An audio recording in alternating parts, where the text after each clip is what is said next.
धेरैजसो केटाहरूलाई थाहै छैन कि प्रो प्लेयर भनेको के हो, नोबडा भनेको के हो होइन।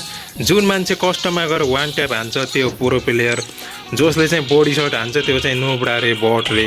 त्यस्तो चाहिँ होइन है त केटा। किन भन्दाखेरि कस्टम भनेको एउटा सानो मोड मात्रै हो कि, एक प्रकारले यो डुप्लिकेट हो। किन भन्दाखेरि यसमा कस्टममा चाहिँ के हुन्छ केटा, अनलिमिटेड वाल हुन्छ, तिमीले 1000वटा वाल लगाउन पनि पाउँछौ कि।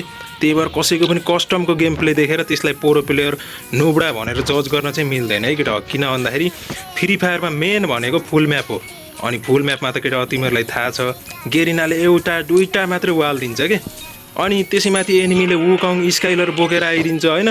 जस्तै तिमीसँग एउटा मात्रै वाल छ, स्क्वाडले रस गर्यो, अनि त्यति बेला तिमीले बडी सर्ट हान्दैन, म त प्रो प्लेयर हो, मैले हेड सर्ट हान्छु भनेर हुन्छ र।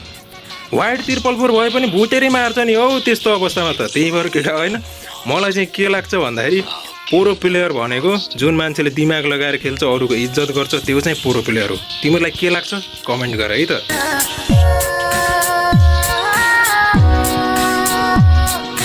If they think I'm a monster, I'll give them a monster. If they think I'm a monster, I'll give them a monster.